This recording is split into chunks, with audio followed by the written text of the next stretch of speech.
નવરાત્રિના મહોત્સવમાં ભૂલાઈ રહી છે ગરબાની ગરિમા।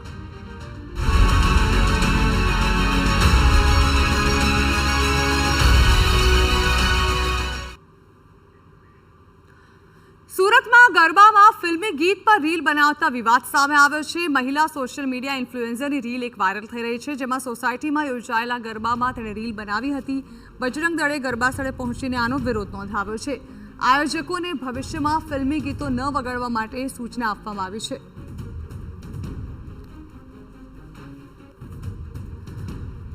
તો નવરાત્રિ મહોત્સવને ધૂમધામથી માણવામાં આવી રહ્યો છે, પરંતુ બીજી તરફ કેટલાક એવા લોકો પણ છે જે આ સંસ્કૃતિની ગરિમા નથી જાળવી શકતા। કેટલા એવા વિડીયોઝ વાયરલ થઈ રહ્યા છે જેમાં નવરાત્રિની આડમાં અશ્લીલ હરકતો કરવામાં આવી રહી છે। તો સુરતમાંથી એક ઘટના સામે આવી છે, જેમાં એક તરફ જ્યાં ગરબાનો માહોલ જામેલો છે ત્યાં ફિલ્મી ગીતો વગાડવામાં આવ્યા છે અને જાણે કે કોઈ ડિસ્કોથેક હોય અને આ ડિસ્કોથેકમાં નાચી રહ્યા હોય લોકો, તે પ્રકારે મહિલા દ્વારા આ રીલ બનાવવામાં આવી છે, જેને વિરોધ પણ સામે આવ્યો છે। વધુ માહિતી સંવાદદાતા બળદેવ સુથાર આપી રહ્યા છે।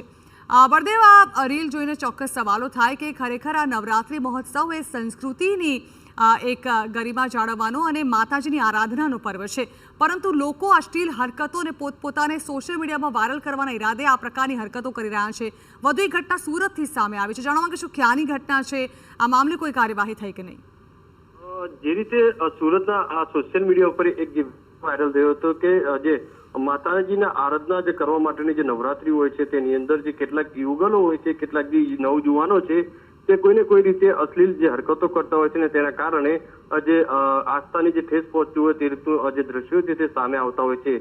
ત્યારે સુરતના પણ જે એક આવી રીલ્સ જે તે વાયરલ થઈ હતી, સુરતના પાલ વિસ્તારમાં આવેલી એક જે કોમ્પ્લેક્સ છે તેની અંદર જ્યારે નવરાત્રી કરવામાં આવી રહી હતી અને હિન્દી ફિલ્મ ગીતો ઉપર જે ન વગાડવા માટે જે ન વગાડવા જેવા ગીતો છે તે વગાડવામાં આવતા હતા અને જે અશ્લીલ ડાન્સ જે કરવામાં આવતો હતો ને તેને લઈને જે સોશિયલ મીડિયાની અંદર તેનો આક્રોશ હતો તે જોવા મળ્યો હતો અને ત્યારબાદ જ્યારે બજરંગ દળના કાર્યકર્તાઓને આ જે વિડીયોની જાણ થતાની સાથે તાત્કાલિક જે પાલ વિસ્તારમાં જે ગ્રીન સિટી જે એપાર્ટમેન્ટ છે, જે કહી શકાય જે કોમ્પ્લેક્સ છે, ત્યાંનો વિડીયો હોવાનું જે સામે આવ્યું હતું અને તાત્કાલિક જે બજરંગ દળના જે કાર્યકર્તાઓ ત્યાં પહોંચ્યા હતા અને આ જે વિડીયોના આધારે તેમને જે માફી મંગાવી હતી અને કહ્યું હતું કે આ રીતના હિન્દી ગીતો જે વગાડવામાં આવે છે નવરાત્રીના પર્વની અંદર તે ન વગાડવા માટેની પણ સૂચન કર્યું હતું। એટલે કહી શકાય કેટલાક જે આયોજકો છે લોકોને આકર્ષવા માટે કોઈને કોઈ રીતે અવનવી જે પ્રક્રિયા છે કરતા હોય છે, પણ જે જે અંબામાનો આરાધના જે પર્વ કહી શકાય નવરાત્રી જે છે તે નવરાત્રીના પર્વની અંદર આ રીતની હરકત કરવી તે યોગ્ય નથી।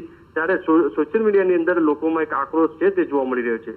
બિલકુલ, આભાર બળદેવ। તો માતાજીની આરાધનાનો આ પર્વ જેમાં માતાજીના વિવિધ સ્વરૂપને પૂજવાના હોય છે, પરંતુ કેટલાક લોકો, કેટલાક યુવાનો તેને તદ્દન ઊંધી રીતે મનાવી રહ્યા છે અને તે સંસ્કૃતિ પર સીધા જ પ્રહાર છે।